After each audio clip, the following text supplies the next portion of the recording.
The Amateur Carpet Course Championship is the first big step on the road to becoming a master carpet course angler. This is where the weekend anglers are sorted from the future champs.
Welcome back for another lesson. I know you want to get on with things and catch big fish, but everyone has to start somewhere. And trust me, when you're on the bank with a fish on, you'll thank me for this. Grab your rod and let's go. Just like before, head for a peg and unload your gear.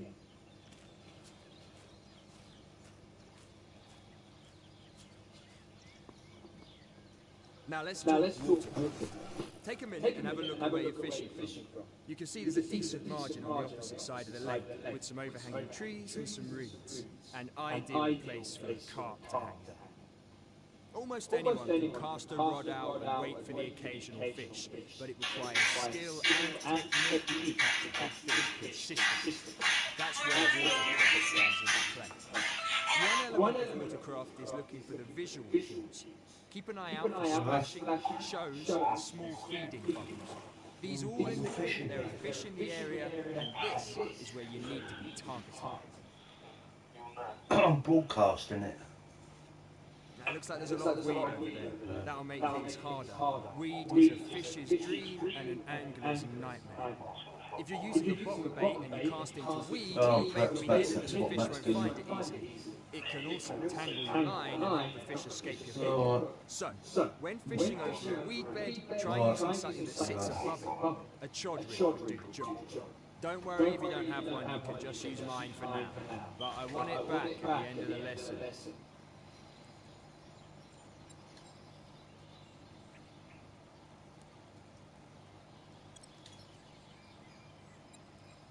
When you're ready, cast out to the weeds on the far bank.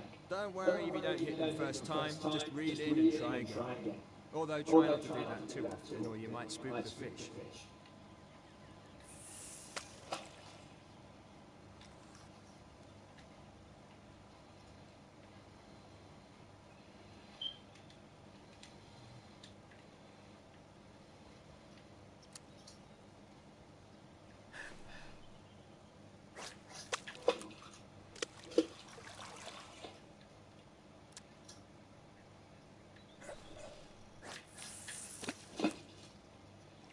Result. I'm going to get a bit technical with you now, so pay attention. Your line is attached to a reel on your rod, and all reels are fitted with an adjustable drag system. The drag system is what sets how much resistance there is for the fish to pull line out from the reel. So if you set it to its lowest setting, the fish will pull the line out easily and swim further away. But if you set the drag system to its maximum, the fish won't be able to pull line from the reel at all. It's locked up and the fish is going nowhere. Let's put that into practice. Try increasing the drag on the reel to 90%.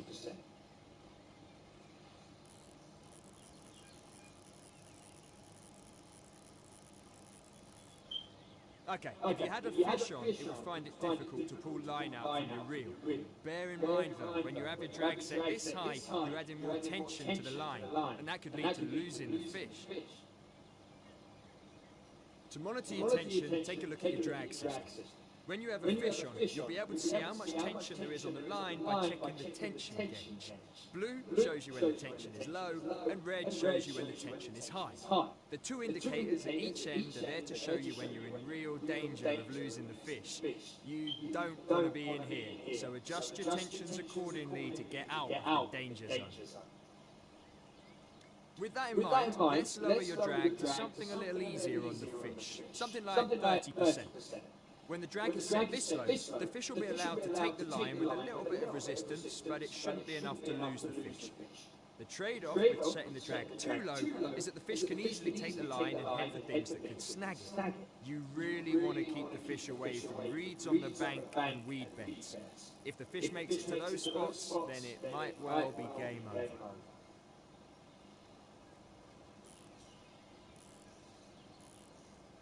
Now, if you're lucky enough to have a fish on and you're reeling it in, my advice is to keep an eye on the fish's movements and what's around it. Constantly check the tension to make sure you have enough to reel in the fish, but not too much that it escapes. Think you're ready to take on a fish? You've got a bite.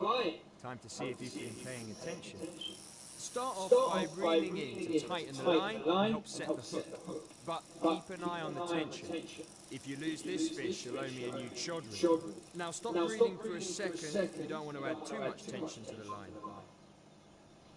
You can pull the fish in by literally pulling the rod back and then reeling in the slack. See the tension on the rod? Now move the rod forward and reel in the slack line. Careful now, when there's too little tension on the line, there's a chance of the fish escaping by throwing the hook. But when there's too much tension, well, you can pretty much guess what's going to happen. New chod rig for me. Let's get this fish close to the bank so we can net it. You can move the rod to the side if you want to pull the fish in a certain direction. That's your tactic for pulling fish away from weed beds and guiding the fish.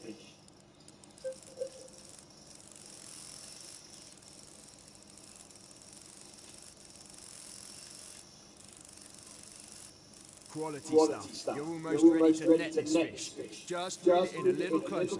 Don't forget to pull the rod back and reel in the slack line to bring the fish in properly.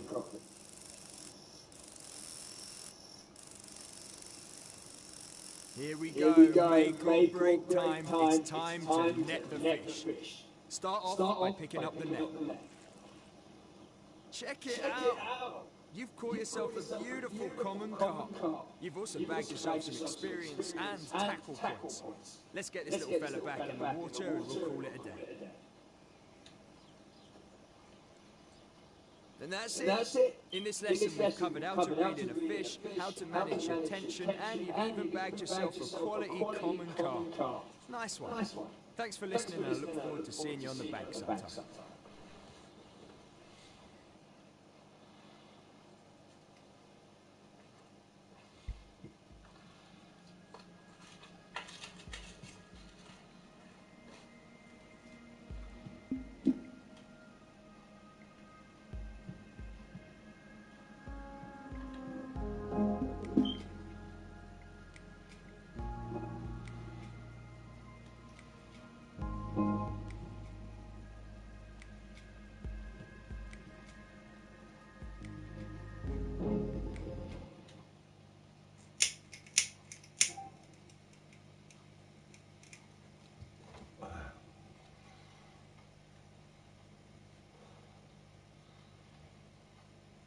I'm just trying to learn a bit.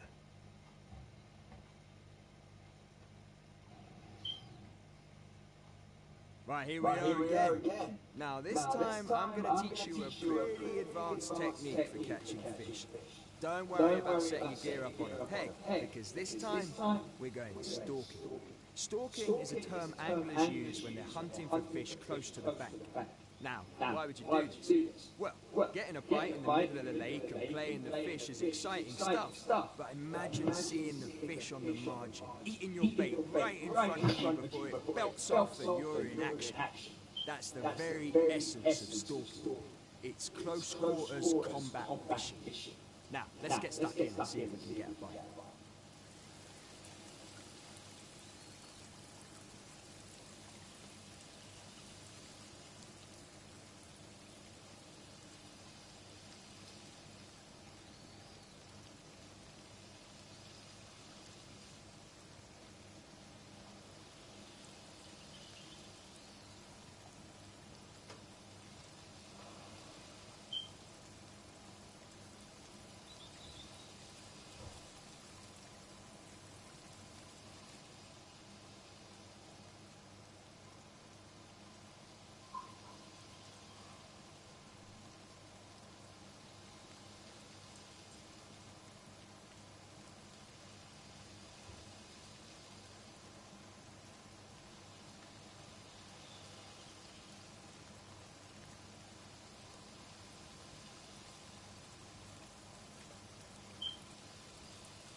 One of the best things about stalking for fish is that you aren't restricted to your pen. You're free to walk around the lake, look for fish, and cast out to the optimum location.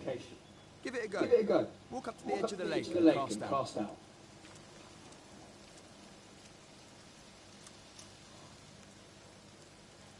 Before you cast, take a step back and think for a second.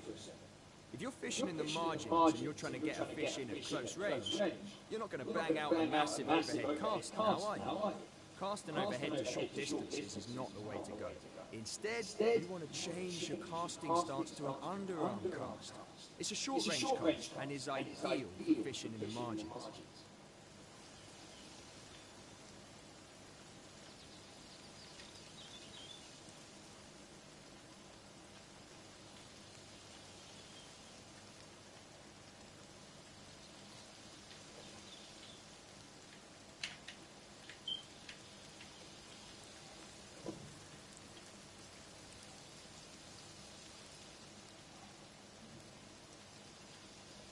Performing an underarm cast is the same as an overhead cast.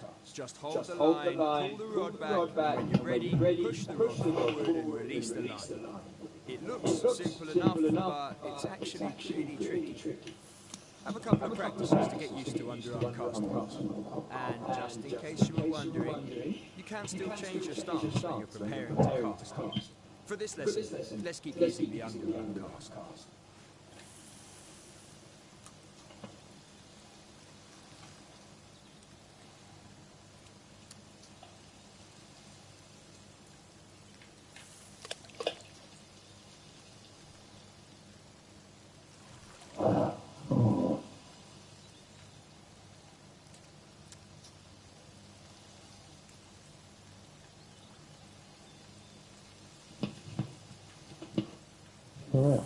Yeah.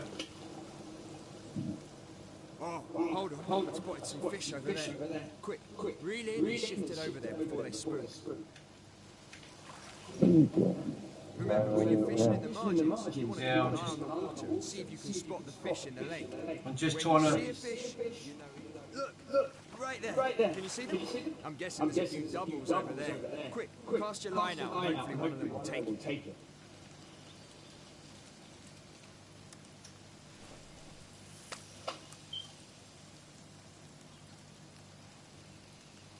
I'm just doing this quick. Is that a bite? Nice one. Now it's just like before. Keep an eye on your line tension and reel your target in.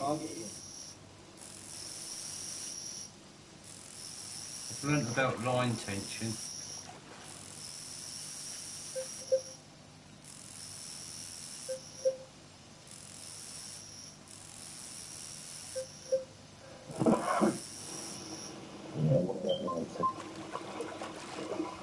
You can change your reel tension.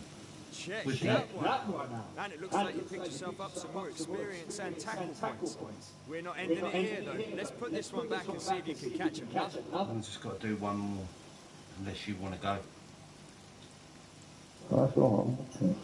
You're on your own this time. I've taught you everything I can about stalking fish, so let's see if you can use those skills and catch one for yourself. Get.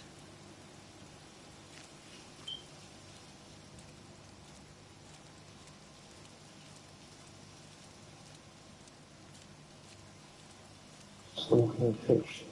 Yeah, in other words, walking around the banks until you actually see one. Yeah, but I thought you got a mark there. Oh, I don't know. No.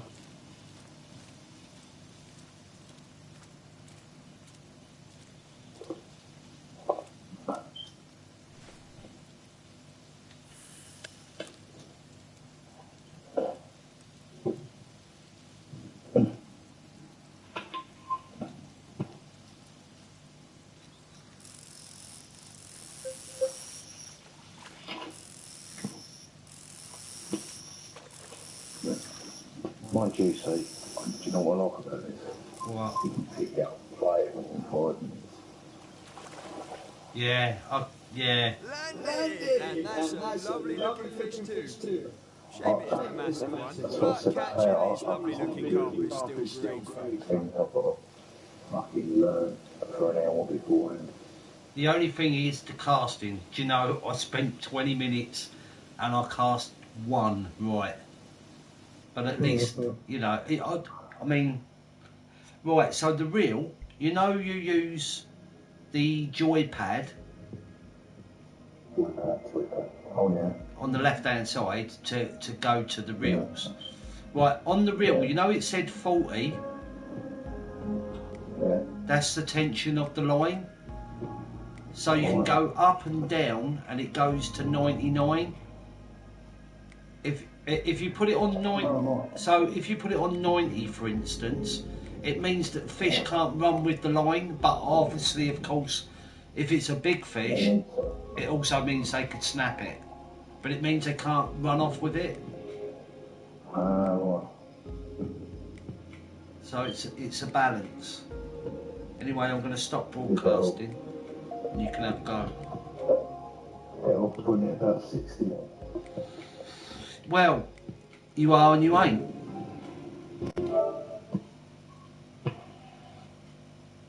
Because